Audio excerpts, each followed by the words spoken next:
Bonjour et bienvenue à cette entrevue sur le sommet La Matrescence. Donc, nous avons aujourd'hui avec nous Caroline Deville. Bonjour. Salut Camille, Merci d'être avec nous. Je suis contente que tu aies accepté l'invitation. avec grand plaisir, tout l'honneur est pour moi. Donc, avant de commencer, je veux simplement vous présenter Caroline rapidement. Donc, Caroline est médecin généraliste. Euh, Si je ne m'abuse, tu viens de Belgique. Exact, tout à fait. Je viens de Euh, Belgique, mais j'habite à Princeton, tu vois, donc Ah c'est voilà, voilà, c'est ça. Elle bouge beaucoup. c'est ça. Comme expatriée aux États-Unis, elle a fait une formation d'IBCLC et depuis, elle se forme. Elle est maintenant rendue une experte en allaitement. Donc aujourd'hui, notre entrevue va tourner autour de l'allaitement, aussi spécialisée en freins restrictifs buccaux. Donc, on va parler de tout ça. On va parler du postpartum aussi beaucoup, évidemment, avec Caroline. Quelque chose à rajouter sur cette présentation? Non, écoute, il a très, très bien fait. Je suis maman de 4 jeunes enfants, 4 jeunes bambins qui ont entre 9 mois et 6 ans, donc voilà, à la maison, il y a de l'ambiance. Voilà, donc encore dans le postpartum toi-même. Je suis encore moi-même dans le postpartum, alors on le voit pas, mais devant mon ordinateur, j'ai mon tire-lait qui est là. Donc voilà, je suis en plein dedans. Super. Donc, Caroline, tu as passé d'une pratique de médecin généraliste, tu t'es dirigée vers l'allaitement. Qu'est-ce qui a allumé chez toi ce désir-là de te diriger vers Ah. l'allaitement comme tel? Alors écoute, en fait, au départ, je suis tombée dedans tout à fait par hasard. Donc en tant que médecin, ce qu'on apprend sur l'allaitement, ce sont les 10 avantages pour la maman et les quelques avantages pour le bébé et puis ça se limite à ça en disant que toutes les mamans sont capables d'allaiter et que quand même enfin non, pas que toutes les mamans sont capables d'allaiter. On apprend que parfois ça fonctionne et parfois ça fonctionne pas. Bon et c'est vrai que quand je suis devenue maman de mon aîné, moi j'ai eu un allaitement complètement raté. Pourtant j'ai pris des conseils, j'ai été bien suivie et cetera mais ça n'a pas été, ça ne voilà et donc j'ai été très vexée et je le suis toujours d'ailleurs. Enfin, ça reste pour moi un échec en tant que maman de ne pas avoir réussi à allaiter mon aîné, ça me reste sur le cœur. Et quand je suis arrivée à Houston, à ce moment-là, on est arrivé aux États-Unis à Houston pour mon mari, je ne pouvais pas exercer en tant que médecin. Et de fil en aiguille, j'avais entendu parler d'une formation sur l'allaitement, l'IBCLC. Et en fait, de manière très opportuniste, j'ai pris cette formation parce que ça me permettait d'avoir un papier international qui me permettait de pratiquer comme conseillère en allaitement, que ce soit aux États-Unis ou ailleurs, comme on allait avoir une vie de nomade. De manière très, très opportuniste, je me suis dit, bon, ben, ça va faire la bonne affaire, quoi. Et en plus de ça, comme j'avais eu des difficultés à l'allaitement, je me suis dit, bah, tiens, voilà, c'était très opportuniste de ma part. Et puis j'ai pris, cette formation et là, en fait, je suis tombée, vraiment raide, quoi. Je me suis dit: «Mais c'est juste incroyable». Cette formation était juste fantastique et en fait, je me suis j'ai fini vraiment par être passionnée. Enfin, il m'a pas fallu très longtemps finalement pour être passionnée, mais d'une opportunité, je suis vraiment passée à la passion parce que je me suis dit: «Mais il y a vraiment un problème, enfin, c'est pas du tout ce qu'on apprend, j'avais l'impression d'apprendre quelque chose de manière tout à fait différente et c'était bien plus logique, cette formation que ce que j'avais appris». Donc voilà un petit peu comment je suis tombée dans la marmite, en fait. Je suis vraiment passée de l'opportunité à vraiment la passion, hem, parce que l'écart entre ce que j'avais appris à l'université en tant que médecin et de ce que j'apprenais dans cette formation était juste gigantesque, quoi. Ah, c'est un fossé, hein? Ouais, Ouais, ouais. génial, merci. Puis, dans ta clientèle, tu travailles évidemment en postpartum surtout. Tu fais de la préparation aussi en amont? Je fais aussi, de la préparation en amont, oui, oui, je Ouais, fais les 2. Ouais. OK. Puis en postpartum, ta clientèle, celles qui viennent vers toi, c'est des mamans généralement, je suppose? Donc ce sont des mamans et en fait, celles qui viennent vers moi, ce sont souvent des mamans qui ont déjà consulté 1 fois, 2 fois, 3 fois, 4 fois, 5 fois et ça ne va toujours pas mieux. Ouais. Et en fait, j'ai eu aussi un petit peu le coup, avec mon deuxième, où j'ai consulté 1 fois, 2 fois, ça allait déjà un petit mieux, mais c'était jamais parfait et de fil en aiguille, en fait, je suis tombée, la suite de l'allaitement, c'était les freins restrictifs buccaux, en fait. Et donc les mamans qui me consultent, ce sont des mamans qui très, très souvent ont un bébé qui ont un problème de freins restrictifs buccaux et qui du coup, qui n'a pas été détecté, par des professionnels de la santé, et qui du coup arrivent vers moi.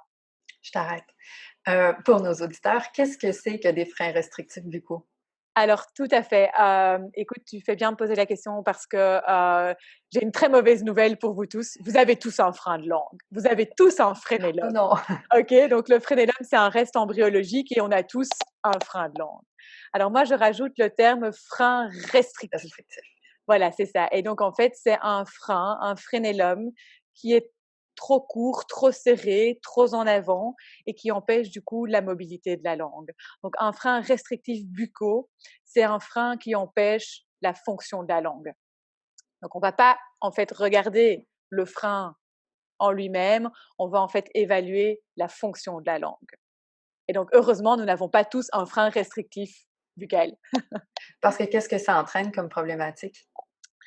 Alors ça entraîne comme problématique que du coup, bébé en fait pour pouvoir téter, il doit pouvoir, tirer la langue, mobiliser la langue à gauche, à droite, il doit pouvoir faire une belle vague, la partie postérieure de la langue doit pouvoir bien bouger, doit pouvoir être bien mobile.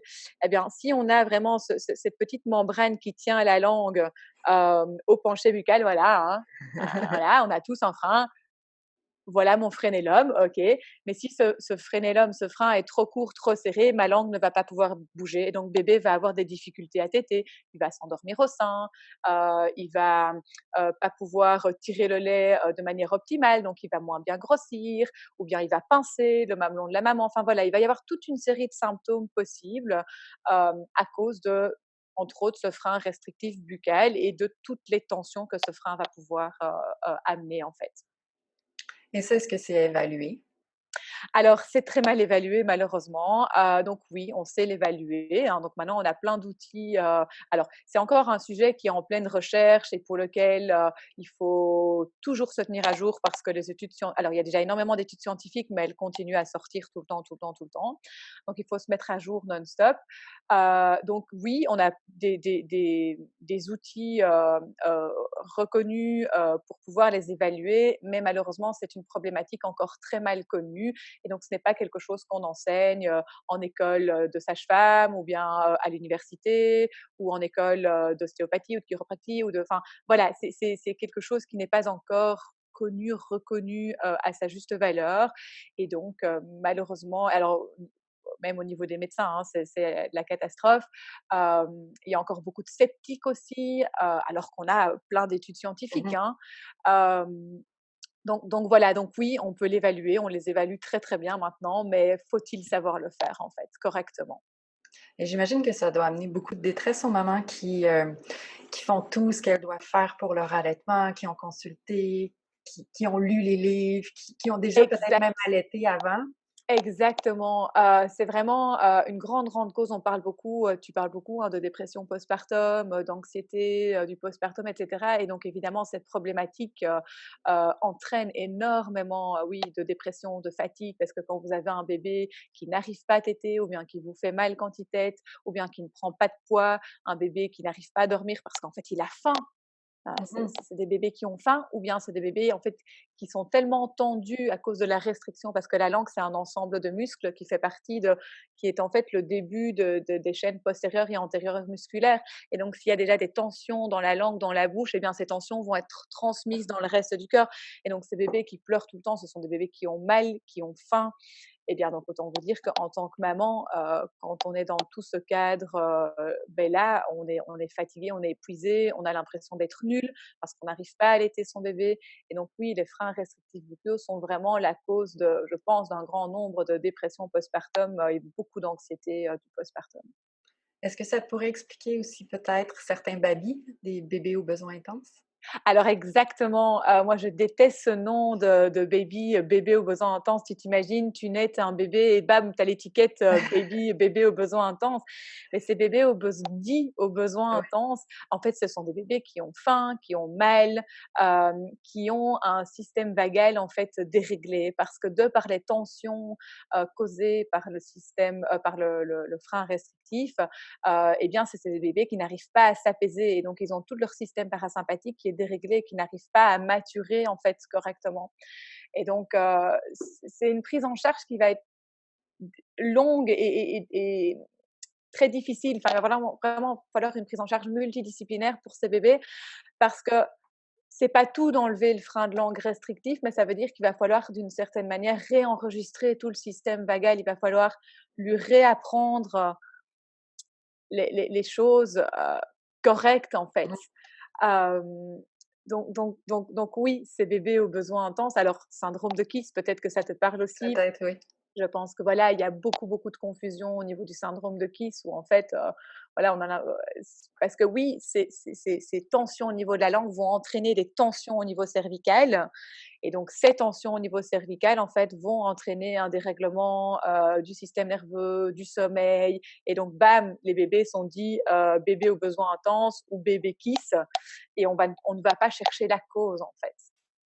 Ah, Alors, je voudrais peut-être quand même juste rajouter une petite chose, c'est que évidemment, il faut pas mettre tout sur le dos des freins de langue restrictifs. Moi, ce que non plus. j'invite vraiment les professionnels de la santé à faire, c'est de rajouter dans leur diagnostic différentiel et un éventuel frein de langue restrictif.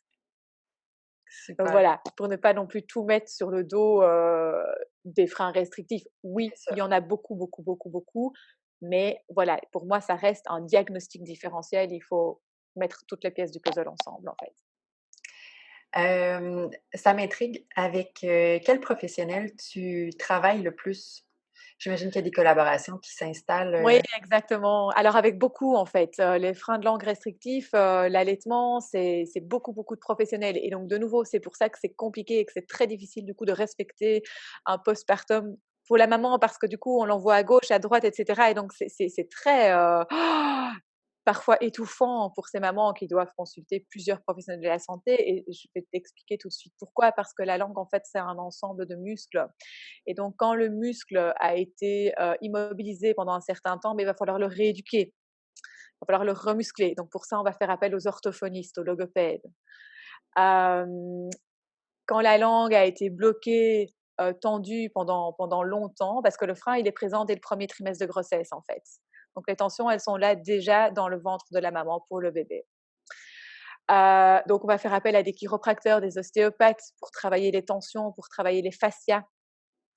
On va faire appel, aux conseillères en allaitement, hein, aux IBCLC, hein, parce que voilà, souvent il y a des problèmes d'allaitement, donc il va mmh falloir aider les mamans dans leur allaitement. Hem, on va faire appel, alors parfois même oui, des kinés, des ergothérapeutes, parce qu'il va falloir réorganiser tout ce système vagal avec toute une série d'exercices qu'on peut mettre en place. Parfois, on peut faire appel également, bon, il y a toujours le pédiatre aussi, hein, qui peut être en première ligne parce que lui, il suit le bébé, donc il faut travailler aussi, beaucoup en collaboration avec les pédiatres, les généralistes aussi, parce que parfois les parents vont soit chez le pédiatre, soit chez le généraliste, hein, ça dépend un petit peu. Ça dépend aussi du fonctionnement d'un pays à l'autre. Oui. Hem, avec qui encore d'autres? Mais les doulas aussi, je pense que c'est très important d'avoir cette problématique en tête parce que les doulas aussi sont forts en première ligne, hein. Quand, une maman appelle une doula parce qu'elle est en détresse et cetera, beh, tiens, peut-être se dire: «Tiens, mais pourquoi est-ce que cette maman est en détresse?» et donc de nouveau rajouter dans le diagnostic différentiel cette problématique-là. Donc tu vois, il y a vraiment beaucoup, beaucoup de personnes avec qui alors les dentistes, hein, les ORL parce que ce sont eux et les pédiatres, hein, dentistes, ORL, pédiatres, souvent ce sont eux qui pratiquent les frénectomies. Mmh. Donc ça fait beaucoup, beaucoup de monde, Ouais. pour le bébé et pour la maman et j'aurais même envie de rajouter toute la partie,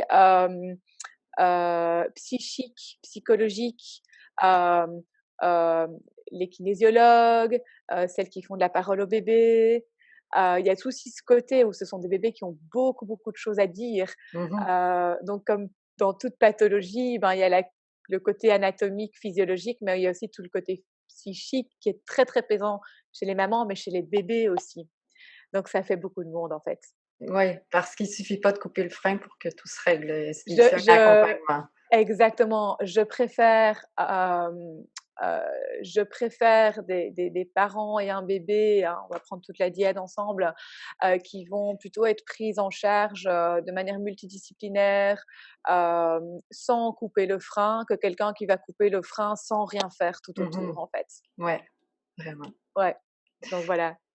Pour, pour les nouvelles mamans, qu'est-ce que tu juges essentiel? On va parler d'allaitement toujours, puis de tout ce qui a trait à ça, mais Ouais. pour s'assurer un postpartum qui soit paisible, qui soit, le plus restaurateur possible. Exactement. Alors, j'aurais envie de leur dire plusieurs choses. J'aurais envie de leur dire d'abord que tout le monde est capable d'allaiter. Tout le monde, tout le monde, tout le monde, sans aucune exception. Bien sûr, en médecine, il y a toujours des exceptions rares. Parfois, il y a Bon, je vais prendre un exemple, hein. Par exemple, il y a parfois des opérations mammaires qui ont été faites avant, naissance de bébé qui font que l'allaitement peut être un peu plus compliqué. Mais hem, mais sinon, toutes les mamans sont capables d'allaiter, même peut-être un petit peu partiellement.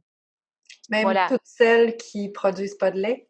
Même toutes celles qui produisent pas de lait, en fait, celles qui ne produisent pas de lait, il y a quelque chose derrière. Il faut essayer de comprendre pourquoi est-ce qu'elles ne produisent pas de lait. À la base, elles sont capables de produire suffisamment de lait, mais il y a eu un événement quelque part qui fait qu'elles n'arrivent pas à produire suffisamment de lait. Typiquement, un frein de langue restrictif où bébé n'arrive pas à vidanger, n'arrive pas à téter, et donc du coup, la production de lait ne sait pas se mettre en route. Mais la maman, elle est capable de produire du lait. C'est juste que pour ça, il faut la diade maman-bébé. Il faut que cette diade fonctionne bien, en fait. Mmh, ouais. Donc j'ai vraiment envie de leur dire que tout le monde, tout le monde, tout le monde, tout le monde, tout le monde est capable d'allaiter. J'ai également aussi envie de dire que l'allaitement ne peut pas être douloureux. Un allaitement qui est douloureux, ce n'est pas normal. OK? Et jusqu'à ce que ça fasse mal, il faut comprendre pourquoi ça fait mal. Ce n'est pas normal. Toutes les mamans sont capables d'avoir un allaitement sans douleur. Pour ce qui est Et de l'inconfort? douleur, inconfort, pour moi, il peut pas y avoir d'inconfort. Un inconfort, c'est pas normal. Il y a un truc derrière. Moi, ça se sent d'ailleurs quand je le dis, hein, ça ne peut pas. C'est qu'il y a quelque chose derrière, en fait. Hem Et alors, ce que j'aurais aussi envie de leur dire, c'est que, renseignez-vous également avant la naissance de bébé. Ayez déjà peut-être quelques contacts sous la main, pour vous dire que tiens, si ça fait mal, si bébé ne grossit pas, si bébé n'arrive pas à téter, beh, hop, directement vous ayez des personnes référentes à qui vous pouvez vous adresser. Mais pour ça, c'est vraiment d'essayer déjà de les avoir avant la naissance de bébé. Comme ça, dès qu'il y a un petit truc, hop, tout de suite, on ne perd pas de temps et on y va tout de suite, en fait. Hem, voilà, voilà, pour moi, c'est vraiment ça, c'est avoir une petite liste, ne fût-ce qu'au moins une personne référente, just in case. C'est que tout le monde est capable, toutes les mamans sont capables d'allaiter et l'allaitement ne peut pas être douloureux. Voilà, un allaitement, c'est agréable. L'allaitement doit être agréable. Voilà. Puis l'allaitement, c'est un moment pour se poser aussi. On en parlait un peu avant notre entrevue. Exact, exactement. Comme je te l'expliquais, hein, j'ai fait une fois un webinaire en ligne sur l'allaitement, c'est fatigant, mythe ou réalité. Et beaucoup, et même beaucoup de professionnels de la santé, hein, pensent que parce que bébé ne fait pas ses nuits, bah, tiens, madame, arrêtez de l'allaitement et donnez-lui un biberon de lait en poudre le soir, comme ça, il sera un petit peu plus calé. Alors déjà, qui a bien dormi parmi vous? Qui a déjà bien dormi le ventre plein? OK? Voilà. Alors, on sait également que dans le lait maternel, le soir, eh bien, la mélatonine qui est sécrétée par le cycle circadien qui nous permet de nous endormir quand il commence à faire, sombre, passe dans le lait de la maman. Donc dans le lait de la maman, il y a la mélatonine naturelle, en fait, qui va aider bébé à s'endormir. On a même également remarqué qu'il y avait toute une série d'acides aminés qui aidaient à la sécrétion de sérotonine. Sérotonine qui est également un neurotransmetteur hormone qui est très très importante pour l'endormissement, pour le sommeil. Eh bien voilà, on remarque qu'il y a plus d'acides aminés qui permettent cette fabrication de sérotonine en fin de journée. Donc en fait, tout est vraiment prévu pour que ce lait maternel aide les bébés en fait à mieux dormir. OK. En plus de ça, quand la maman allaite, elle sécrète plein d'ocytocine, de prolactine, OK? Et bon, l'ocytocine, c'est vraiment cette hormone de l'amour, cette hormone qui apaise, cette hormone qui repose. Et donc en fait, les tétés invitent vraiment l'allaitement invite vraiment les mamans, en fait, à s'asseoir, à se poser, à prendre un moment avec leur bébé, qui est un moment nourricier, mais qui est également un moment reposant pour elles. Et en fait, ces tétés, en fait, vont les reposer d'une certaine manière, vont les poser, vont les relaxer. Ils vont les Parce qu'en fait, elles relaxer. sécrètent plein d'ocytocine à ce moment-là. OK? Ah, oui. Et alors, une dernière chose, toi, Camille, tu en parles beaucoup, hein, ces 2 hormones de l'allaitement qui jouent beaucoup sur le cerveau de la maman, sur le remodelage sur le mom's brain, comme on dit, qui invitent de nouveau la maman, en fait, à prendre du temps avec son bébé. Donc voilà. Ouais. Quelques petites, graines que j'avais envie de semer par rapport à vraiment, hem, casser ce mythe de se dire que l'allaitement est fatigant. Non, justement, physiologiquement, tout est là pour que les mères puissent se reposer grâce à l'allaitement, en fait. Ouais. En fait, j'ai l'impression que l'allaitement est fatigant du fait qu'on prend pas soin de soi. Donc, c'est comme si on rajoute une tâche. C'est lourd d'allaiter parce qu'on ajoute ça dans notre quotidien. Tandis que si on prend du temps pour se nourrir, pour remplir notre réservoir, prendre soin de soi avant de donner de soi, mais là, oui, peut-être qu'on peut un peu plus apprécier cette relaxation-là, cette pause, les hormones bienfaitrices qui entrent en ligne. Oui, exactement. Alors c'est vrai que on est dans une culture où c'est pas évident, hein, parce que, bon, on le dit beaucoup, hein, il faut un village pour autour de la maman, et tu parles beaucoup des 40 jours postpartum et bon, vraiment ces 40 jours postpartum invitent vraiment la maman à se reposer avec l'allaitement en restant collée à son bébé pour être remplie d'ocytocine et de ce cocktail d'hormones, en fait, qui est là pour l'aider, en fait, pour l'inviter, à se reposer. Mais c'est vrai que voilà, on est dans une culture où au bout de 3 mois, les mamans retravaillent, beh, c'est vrai que le monde est grand, c'est beaucoup ouvert et donc du coup, les familles ne sont pas spécialement proches des mamans.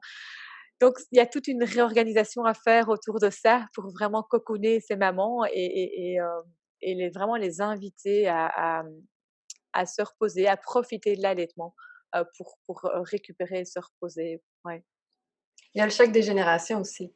Hem, bon, si on recule, oui, les femmes allaitaient, mais récemment, il y a eu la libération des femmes, puis là, ben, C'est on ça. met un peu de côté l'allaitement.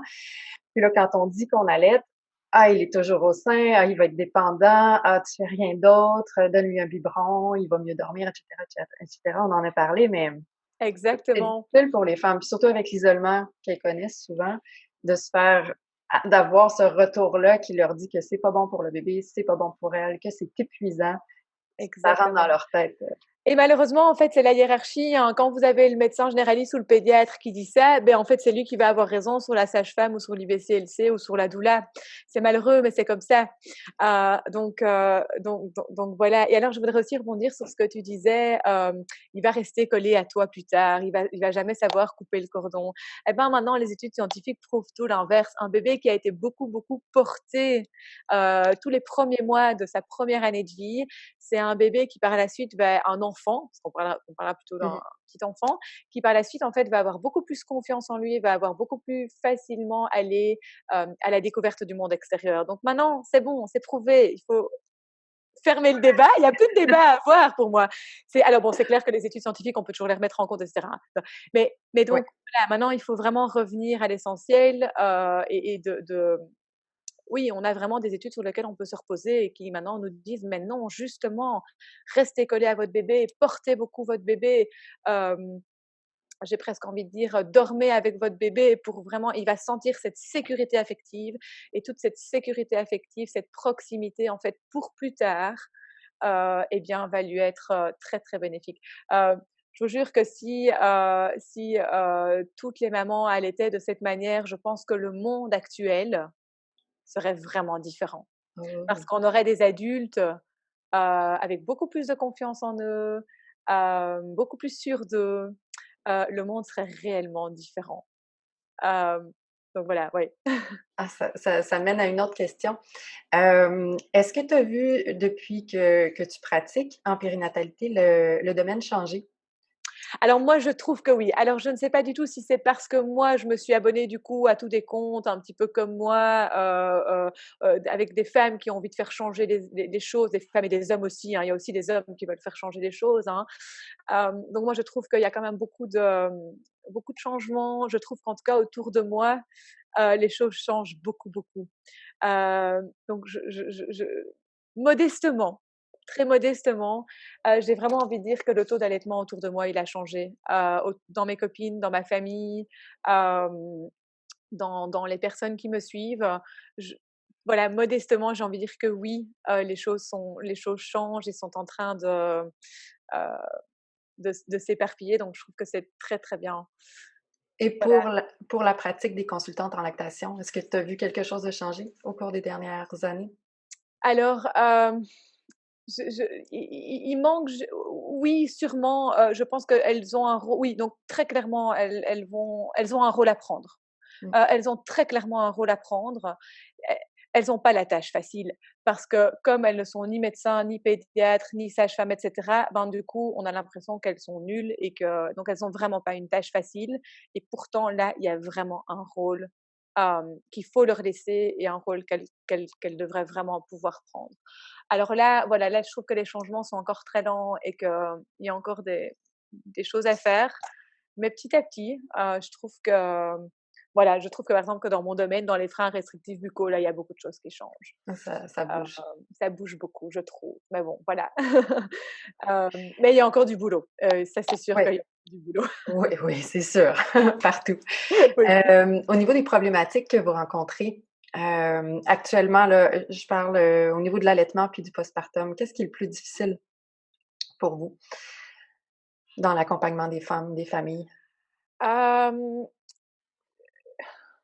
alors il y a 2 choses que je trouve difficiles. C'est la co tous ces professionnels de la santé qui se contredisent. Et donc moi, quand j'arrive chez une maman, bah, du coup, elles ont déjà entendu au moins 5 discours différents et donc moi, j'arrive encore avec un discours différent et donc c'est très difficile, Ah, autant pour moi que pour elles. Parce que moi, je marche sur des œufs, j'ai pas non plus envie de enfin, toutes les personnes qu'elles ont vues sont très certainement des très belles personnes, très compétentes dans leur domaine et donc je marche sur des œufs parce que je ne veux pas non plus dévaloriser les collègues, mais d'un autre côté, j'ai envie de rectifier gentiment la chose et la maman, elle entend plein de choses, elle se dit: «Oui, mais bon, quoi?» Donc ça, c'est très difficile quand l'un dit rouge et l'autre dit vert. Donc pour moi, ça reste, oui, ça reste compliqué. Et la deuxième chose aussi, bah, c'est que ce sont souvent des mamans qui ont beaucoup de détresse, qui sont fort seules. Heu et donc on arrive dans ce là-dedans et enfin, il y a souvent tellement de choses à mettre en place que vraiment il faut y aller étape par étape et que ça demande du temps et de la patience. ouais. Ça demande beaucoup de temps et beaucoup de patience, en fait. Oui, pour moi, ça, ce sont pour moi 2 choses, parfois je me dis: «Ah, OK, on respire et OK, par quoi est-ce qu'on commence? D'où vient la maman? D'où vient cette maman?» Elle a souvent ouais, moi, souvent, elles arrivent avec un parcours déjà assez, où elles ont déjà beaucoup consulté, en fait. Donc du coup, c'est difficile. Ouais, de rectifier le tir, Ouais, quand déjà plein de choses ont été mises en place, des plis ont été pris aussi par la maman, par le bébé. ouais, exactement. Ouais, Donc pour moi, ça, c'est chaque fois un challenge quand même. ouais, mais c'est bien la première problématique que tu m'as sortie parce que ce sommet en ligne-là, la visée, c'est de rassembler les professionnels pour qu'on n'aura jamais le même discours. Il y aura jamais, mais en fait, je dis jamais, mais je devrais pas, une entraide, une collaboration, un tout très, très holistique, ça serait merveilleux, là, ça, c'est Ah une ouais, ça, ce serait utopie. juste fantastique. On n'est pas rendu là, mais quand même un certain rapprochement entre les corps de métier, puis savoir ce que le collègue d'à côté fait, puis qu'est-ce qu'il dit un peu, puis, C'est ça et pouvoir peut-être c'est référer aussi aux bonnes personnes. connaître ses limites, en fait, se dire: «Bah, C'est ça, tiens, ouais. j'ai entendu parler de ça, mais je ne sais pas». Mmh. D'avoir vraiment une liste, de collègues à qui on peut référer, ne pas avoir peur de référer. Ne pas avoir peur également de dire aux mamans: «Beh, écoute, je ne sais pas». Oui. Ça m'arrive, très souvent de dire à des mamans: «Écoute, j'ai un doute, je ne sais pas, est-ce que ça te dérange si je demande conseil à tel collègue parce que je voudrais bien avoir son avis avant de te dire quelque chose?» Et en plus, le fait de dire: «Je ne sais pas», c'est très ap enfin, c'est souvent très apprécié parce que ça veut dire qu'on cherche, qu'on se renseigne. Hem, donc pour moi, c'est voilà, ce serait pouvoir dire, «Et tiens, voilà, moi l'allaitement, je connais pas bien, ou je me sens pas très à l'aise, ou bien j'ai peur de dire des bêtises, mais écoute, voilà, je connais une super, IPCLC, voilà, va prends rendez-vous avec elle et voilà». Heu, ou même parfois, il y a des choses dans notre métier qu'on ne sait pas, hein. Même parfois, moi, dans les freins restrictifs buccaux, il y a des cas où j'hésite et parfois je dis: «Écoute, je ne sais pas, j'hésite, je voudrais bien demander, l'avis, à ma copine Charlotte ou à ma copain». Et donc voilà, de vraiment travailler en team et de connaître ses limites, de les accepter et c'est OK. C'est voilà et d'en faire part à la maman. Comme ça, on danse tous sur la même, on est tous sur la même longueur d'onde, quoi. Génial. Pour quelqu'un qui s'intéresse, soit au métier de consultante en lactation, soit au domaine de la périnatalité, est-ce que tu as quelque chose à lui conseiller, à cette personne-là?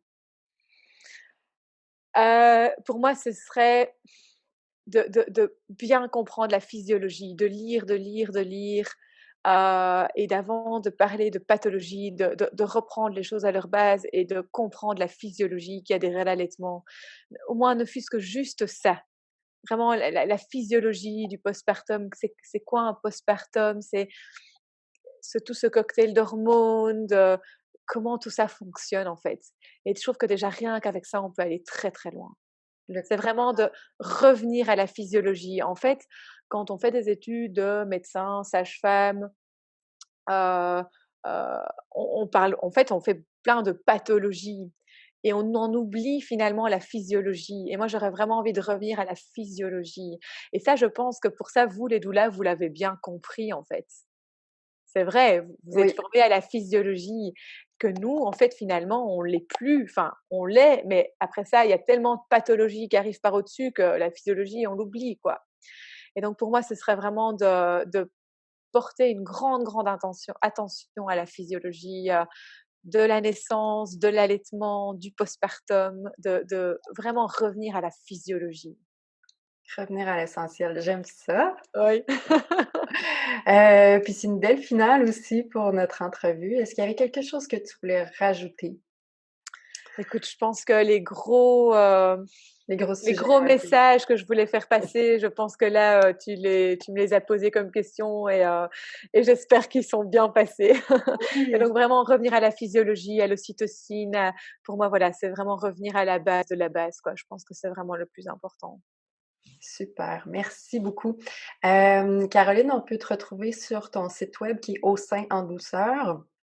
Point Point com. point com, super. Ouais, Et est-ce que tu as des trucs qui je pense que j'ai vu une formation qui allait sortir bientôt pour c'est les ça. Donc professionnels. voilà, en fait, maintenant, c'est vrai que je ne fais pour l'instant plus de consultations parce que je prends maintenant tout mon temps pour former les professionnels de la santé.